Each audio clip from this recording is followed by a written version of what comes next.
Greetings ladies and gentlemen, and welcome to today's Reddit series video from the subreddit Ch.5 called Clint Stone Chapter 5 Bottoms Up, written by some guy named Ted.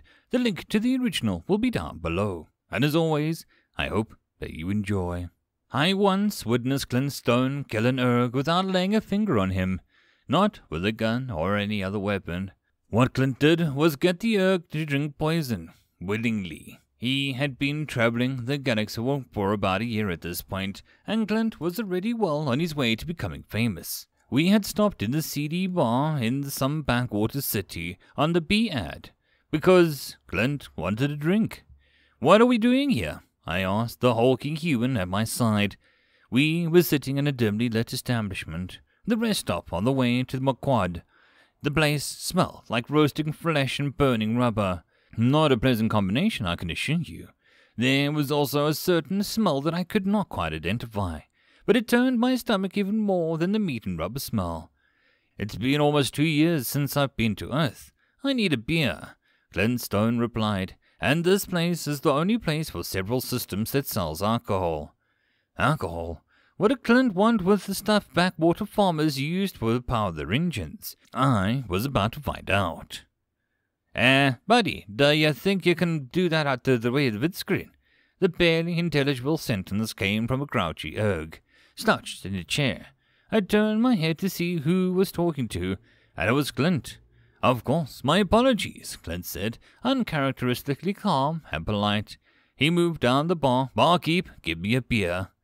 The barkeep stared at him and slowly reached for a mug. He filled it up with a dark, frothing liquid from a massive wooden barrel behind him. The barkeep moved carefully, taking care not to spill a drop of the beer. He set it down in front of Stone and then left to tend to the other patrons. Clint took a gulp and sighed. "That is the best thing I've had since Earth," Clint sighed, "quite possibly since some time before." "Can I try some?" I asked Clint. I didn't know what it was, but he seemed to enjoy it.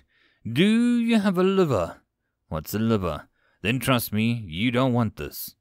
"Why not?" I was curious as to the contents of the beer, so I reached for it. Clint's hand slammed down on my paw with enough force to shake the bar top. I pulled my hand away, shaking to relieve the sting. Clint's green eyes bored holes into mine as his face hardened. "You do not want this. It'll kill you if you don't have a liver," he said harshly. I nodded and gulped. Clint was scary when he got angry. You would think that after a year of traveling with him would have allowed me to get used to it, but I hadn't. "If the little fuzz can nut up in his bee, then you can give him to me," sneered the badly spoken tongue. It was the erg again. He seemed to be in a mood to antagonize Clint. I knew from experience not to do that, and what happened to people who pissed Clint off? They invariably ended up with broken limbs, or worse. "I don't think so, friend," answered Clint. "You don't look like you could manage it." I don't know what Clint was talking about. The erg was over 7 foot tall, the tallest of all the species in the galaxy, and he was even bigger than Clint. That, combined with the razor teeth and the hooked claws, made him look like he could manage anything. "You want to bet?" slobbered the erg. "I know I can take a drink, but a puny human like you. Barkeep, give me beer." Clint's face twisted with anger, but underneath it I could see... what was that? Joy. Why was he joyful? "It had been a long time since I've had a drinking contest," chuckled Clint. "What do you say we have one right now? Beer for beer." "I accept," said the erg, slamming his fist onto the table. "Barkeep, get us some beers, and we can gun ourselves a little contest." I looked around and saw that the rest of the patrons had stopped what they were doing and turned their attention to the erg and Clint. A space was cleared in the center of the room, and a table and 2 chairs set down. Clint sat in one, and the erg sat in the other, facing Clint. The barkeep brought a platter of mugs and pulled with beer. "Only 3 beers apiece. Do you think I'm some lightweight? Bring twice as many." I saw the crowd's eyes widened, and they drew a collective breath. It was still at a loss as to why it was such a big deal. Then the barkeep walked past me with the second platter of mugs, and I got a good whiff of the contents. I nearly pushed my stomach contents out my mouth. This was the source of the stomach-churning stench, which I realized was the scent of alcohol. They were insane. It would kill them. Well, I wasn't sure it would kill Clint. I've seen him ingest some weird stuff. The mugs were divided evenly amongst the participants, 6 for each. Clint reached out and grabbed one. In one swift motion he put the rim to his mouth and tossed his head back. He drank fast, and the mug was soon empty. He slammed the mug down on the table, rattling the other mugs. He kept his eyes focused on the Erg the whole time. The Erg licked his lips and reached for his drink. "I'll give you one chance to back down," said Clint. "I won't have you die on my account." The Erg snarled at Clint and threw back his mug, hastily gulping down the toxic liquid inside. He finished it, much slower than Clint, and banged it onto the table. Clint raised his eyebrow, and he grabbed his next mug, finishing it and slamming it down on the table, keeping eye contact with the Erg throughout it all. They continued this 4 more rounds until there was only 1 more mug in front of each of the combatants. The Erg was visibly affected, shaking and slobbering. Clint was stone-faced, calm, and peaceful. I don't even want to think about what I would have been like after a single mug of alcohol, and Clint had managed 5. 6 if you count the one he had before the contest, and he seemed fine. Clint reached out for the last mug and drained it as fast as the first. The Erg looked positively ill, pale, and sweaty. He glanced at the mug in front of him. He reached his arm around hesitantly, his face contorted. Clint looked up at the Erg and smiled. "Bottoms up," Clint said with a wry smile. The Erg grabbed the mug and dumped it into his mouth. He swallowed and smiled. Clint stared at the Erg as he slowly fell backwards and landed on the floor with a thud. "Or belly up, in your case," chuckled Clint. The bar erupted into pandemonium. Clint had drunk 6 mugs of alcohol, a poison potent enough to drop an Erg, and he was fine. Better than fine, if my eyes weren't lying. Clint had a little smile on his face and a happy glaze in his eyes. We stayed for a while longer, Clint drinking the whole while, until someone thought to check the Erg and found that he was dead. We got out of there as fast as we could, not wishing to wait for the authorities. There would be some awkward questions and even more awkward answers. We got back to the ship and flew off into the stars. Our flight path a little shaky. Must have been something wrong with the stabilizers. And that's how Clint Stone killed an Erg without touching him. To this day, Clint swears that he didn't know the beer would kill the Erg. But I knew differently. The Erg speeder outside the bar had the simple Sworn Empire, and even then, Clint had plans for the Empire. But that's a story for another time. End of chapter. Chapter number 6. The Feast. Clint Stone was a good man, well-meaning in his actions, at least to the people he liked, always trying not to offend, and not too barbaric for an outsider. He could still mess up like the rest of us, but in true Clint fashion, even his screw-ups were bigger than the rest of ours. And Clint was not one to just let things lie after he got heated. I was, just over a year after the Noir's markets, and we had been invited to a feast celebrating the recent economic upswing. One of the landowners of the planet Twantus Major, where we happened to be for a week, had recently found gold on his property and was now the wealthiest being on the continent. It was a very large vein of gold.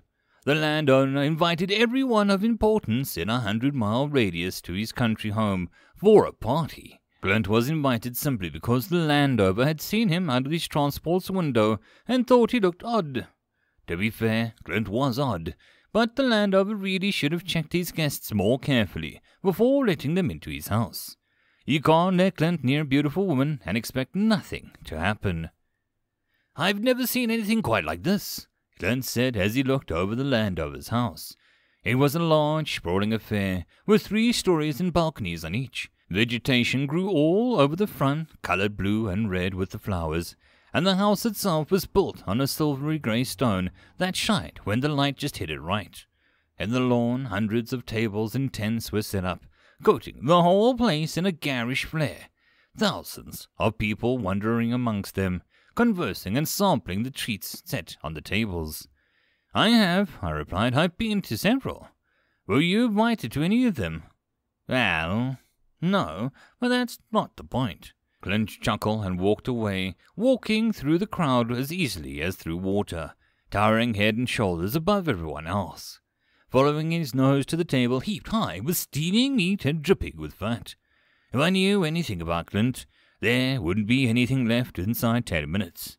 That man seemed to inhale everything that he could get his hands on. I was left free to walk about the patio and sample some of the treats for myself. I gathered a plate filled with candied nuts, grilled vegetables, and several slices of ripe, juicy Dessau melon. I sunk my teeth into the Dessau melon and moaned with pleasure. It had been so long since I had anything this sweet or juicy. "Excuse me, sir." A voice interrupted my revelry. I opened my eyes and saw the landowner himself standing in front of me. What was his name? Cerberus.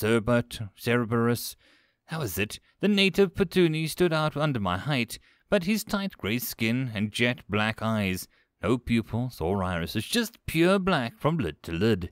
His face was similar to that of a human's, with the notable exception of not having a nose. Just a smooth expanse between the centre of his face. "Did I hear correctly that you are travelling with Clint Stone, the human, the race that no one has seen before?" he asked me. I swallowed hurriedly, not wanting to offend the host by not speaking to him. Yeah, that's him. Fascinating. Did he really take out a whole garrison during the escape from Noirs? Cerberus asked me, with a note of excitement in his voice. I didn't know what to say. I didn't know if this Cerberus was a supporter of the Swan Empire or not. Technically, we were still escaped slaves, on the run from our owners and captors, the Swan Empire. Oh, don't worry about it. I'm not going to turn him in. Don't tell anyone, but we aren't too fond of the Empire out here. You can tell us. He reassured me, nodding his head. Well, no, he didn't take out a garrison, just a few guards. Are all the stories true about him?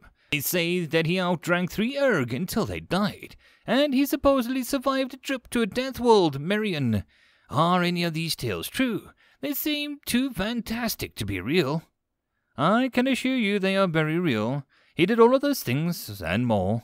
That is wonderful. What else has he done? I was about to reply when I heard a different voice, floating over the crowd. It was Clint's voice, and he was saying some things he'd rather shouldn't be saying. I must say, you look beautiful, Lady Knight. Your eyes are like nothing I've ever seen before. Gazing into them is like gazing into space in all its glory. A shy giggle followed the pronouncement. I turned to our horror to see Clint in conversation with our host's daughter, the young Petuni. She barely came up to his chest, but she seemed enthralled by him. I suppose Clint had no way of knowing, but to talk to a female Petuni, unless they were related or courting, without the permission of a male guardian, was one of the greatest insults one could give to a Petuni culture. It meant that the males of the house could not keep in check on the female, and the female was a, well, slut. The only thing worse Clint could do now was to... He bent down at the waist, lifting up her hand as he pressed his lips to it. The conversation stopped dead. Silence rippling out from Clint, and those talking realized what had happened. Not a breath was heard from any of the 2,000 guests. Clint had touched the female Petuni. Not only that, he had kissed her. That was the gravest of all the breaches of etiquette that Clint could have possibly committed. Even killing his host paled in comparison to what he had just done. He would be in prison, tortured, and put to death, skinned and quartered. Hopefully, in that order. Clint looked up, noticing the horrified silence. "What?" he asked. There was no reply, just several burly guards rushing through the crowd and seizing Clint by the arms. I turned to Cerberus beside me and said, "You may want to tell them to release him. Things will get ugly if you don't." The Petuni man looked at me and thought the vein was going to burst from his forehead. It was so large. "Do you think you can order me around in my house? Your friend will be punished for what he has done, no matter who he is." Cerberus turned back to the guards. "Bring that man here, now," the landowner ordered, red with fury. It was impressive how he managed to pull that off, considering his skin was grey. The guard shoved Clint forward and he shambled. He straightened and rolled his shoulders. "Don't kill them," I shouted at him, wishing to avoid bloodshed over a misunderstanding. He didn't acknowledge what I said, but he didn't pull out any of his weapons, which was a good sign. Instead, he reached out and grabbed both guards by the necks and effortlessly lifted them high into the air. Their limbs flailing helplessly, he shook them violently. "When I put you down, you will walk away and leave me be. Understood? Or the last thing you will experience in this life is my fist so far down your throat, I can rip out your stomach." Clint growled at them, giving them one last good shake. He dropped them, they hit the ground in a heap, scrambling to stand, and then finally did so and stumbled away, rubbing their throats. "Anyone else?" Clint roared. When no one answered, he nodded in a single swift jerk. "No? Good. Let's leave this that way. Tedex, I think we may be best if we leave." I wholeheartedly agreed, and I hurried over to him, hunched a little beneath with all the glares of the crowd. Clint seemed unaffected. He even grabbed another slice of the meat. I got closer to Clint, and I could see why he had been tempted to talk to the Petunia girl. Her grey skin seemed to glow with a faint silver sheen, and her eyes were truly like gazing into space in all its ancient mystery. She was still gazing deeply at Clint. He seemed to have that effect on women. Young, old, married, single, they all seemed to be ready to drop everything for a chance to talk to Clint. He gazed back at her and winked. He took a half step forward, and I grabbed him before he could do anything else stupid, and dragged him off. He turned and walked with me. The crowd spoke in hushed whispers as we walked through, but they parted before Clint, and we got out with no trouble. I looked back, and I could still see the girl gazing longingly at Clint. We got back to the ship, and we left. So you see, Clint is not perfect. It seems even humans have their flaws. It's just that they can cover them up with their skills. What story should I tell you the next time you come and visit?